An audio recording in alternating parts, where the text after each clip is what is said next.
ನಮಸ್ಕಾರ ಎಲ್ಲರಿಗೂ. ಇವತ್ತು ನಾವು ಏನು ತಿಳ್ಕೊಳಕ್ ಹೊಂಟೇವೆ ಅಂತಂದ್ರೆ, ಈಗಾಗಿ ನಿಮಗಾಗ್ಲಿ ಎಲ್ಲ ಗೊತ್ತಿರ್ತೈತಿ, USA ಪ್ರೊಟೆಸ್ಟ್ ನಡೆದೈತಿ. ಈ ಪ್ರೊಟೆಸ್ಟ್ ವರ್ಲ್ಡ್ ಬಿಗ್ಗೆಸ್ಟ್ ಪ್ರೊಟೆಸ್ಟ್ ಅಂದ್ರೂ ತಪ್ಪಾಗಂಗಿಲ್ಲ. ಯಾಕಪ್ಪ ಅಂತಂದ್ರೆ ಮಾರ್ಚ್ 28ರಿಂದ ಚಾಲೂ ಆಗಿದ್ದ ಇನ್ನೂ ಅದ್ರ ಪ್ರೊಟೆಸ್ಟ್ ನಡೆಯಕತೈತಿ. ಕಮ್ಮಿ ಸುಮಾರು 80ರಿಂದ 90 ಲಕ್ಷ ಜನ ಈ ಒಂದು ಪ್ರೊಟೆಸ್ಟ್ದಾಗ ಭಾಗಿಯಾಗಿದ್ದಾರೆ. ಅಮೆರಿಕಾದ 50 ರಾಜ್ಯಗಳ ಪೈಕಿದಾಗ 3,000ಕ್ಕಿಂತ ಜಾಸ್ತಿ ಪ್ಲೇಸ್ಗಳ ಕಡೆ ಎಲ್ಲರೂ ಒಟ್ಟಿಗೆ ಹಿಡಿದ ಪ್ರೊಟೆಸ್ಟ್ ಮಾಡಕತ್ತಾರ. ಈ ಪ್ರೊಟೆಸ್ಟ್ ಕಾರಣ ಏನಂತ ನೀವು ಕೇಳೋದಾತಂತಂದ್ರೆ, ಫಸ್ಟ್ನೇ ಕಾರಣ ಏನಂತಂದ್ರೆ ಇರಾನ್ ಯುದ್ಧ. ಈಗ ಇರಾನ್ ಮತ್ತು ಅಮೆರಿಕ ನಡುವೆ 2 ತಿಂಗಳಿಂದ ಕಂಟಿನ್ಯೂಸ್ ಆಗಿ ಯುದ್ಧ ನಡೆದೈತಿ. ಈಗ ನಿಮ್ಗೆಲ್ಲದು ಗೊತ್ತೈತಿ, ಹತ್ರದಿಂದ ಪೆಟ್ರೋಲ್ ಅದು ಎಲ್ಲ ನಮಗೆ ಅವ್ರಿಗಲ್ದ ಸುತ್ತಮುತ್ತ ರಾಜ್ಯಗಳು ಸಕಟ ಪ್ರಾಬ್ಲಮ್ ಆಗೈತೆ ಅನ್ನೋದು ನಿಮ್ಗೆ ಈಗಾಗಲೇ ಗೊತ್ತೈತಿ.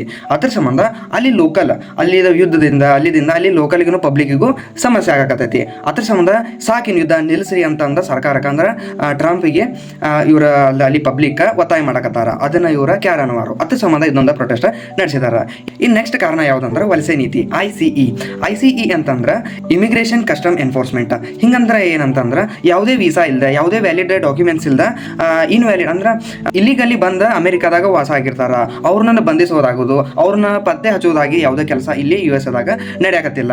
ಅದರ ಸಂಬಂಧ ಅದರಿಂದ ಮತ್ತೆ ಈಗೇನು ಯುದ್ಧ ನಡೆದಿಲ್ಲ, ಅಲ್ಲಿ ಅಮೆರಿಕಾದಾಗೂ ಕೆಲವೊಂದು ಜನ ಅಂದ್ರೆ ಇರಾನ್ ಅಮೆರಿಕ ಮೇಲೆ ದಾಳಿ ಮಾಡಿದಾಗ ಅಲ್ಲಿ ಒಂದು ಕೆಲವೊಂದು ಜನ ತೀರ್ಕೊಂಡಾರ, ಅಂದ್ರೆ ಸತ್ತಿದಾರ.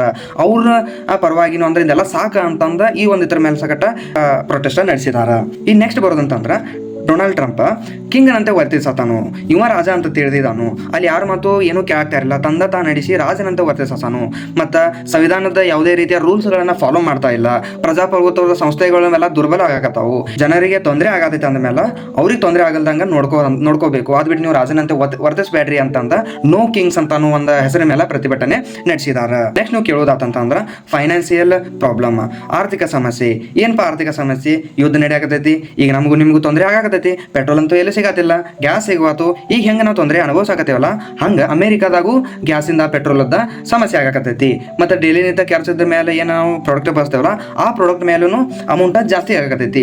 ಇಷ್ಟೆಲ್ಲ ಆಗಕತ್ತೈತನ ಅಂತಲೇ ಅಲ್ಲಿ ಜನ ಒಮ್ಮಿಂದೊಮ್ಮೆ ಪ್ರೊಟೆಸ್ಟ್ ಮಾಡಕ್ಕೆ ಚಾಲೂ ಮಾಡಿದರು. ಬಟ್ ಇನ್ನೂ ಆದಷ್ಟು ಅಲ್ಲಿ ಜನಗೆ ಸೇಫ್ಟಿ ಮುಖ್ಯ ಆಕೈತಿ. ಅಲ್ಲಿ ಜನದ ಪ್ರಾಬ್ಲಮ್ ಅರ್ಥ ಮಾಡ್ಕೊಂಡ ಈ ಯುದ್ಧ ಈ ಎಲ್ಲ ಪ್ರಾಬ್ಲಮಿಗೆ ಲಘು ಸೊಲ್ಯೂಷನ್ ಕೊಟ್ರೆ ಭಾಳ ಚಲೋ ಆಕೈತಿ ಅಂತಂದು ಕೇಳ್ಕೊತೀನಿ. ಇದೇನಾರ ವಿಡಿಯೋ ನಿಮ್ಗೆ ಇಷ್ಟ ಆಗಿತ್ತು ಅಂತಂದ್ರೆ ಲೈಕ್ ಮಾಡಿರಿ. ನಿಮ್ಗೆ ಏನಾರ ಡೌಟ್ ಇದ್ರೆ ಕಮೆಂಟ್ ಮಾಡಿರಿ. ಹಾಗೆ ನಾನು ಫಾಲೋ ಮಾಡ್ಕೊಂಡು ಮಾತ್ರ ಮರಿಬೇಡ್ರಿ. ಇಂಥವೆಲ್ಲ ವಿಡಿಯೋ ಹಾಕ್ತಿರ್ತಾನೆ ಡೈಲಿ, ಅದಕ್ಕೆ ಫಾಲೋ ಮಾಡ್ಕೊರಿ. ನೆಕ್ಸ್ಟ್ ವಿಡಿಯೋದಲ್ಲಿ ಸಿಗೋಣ.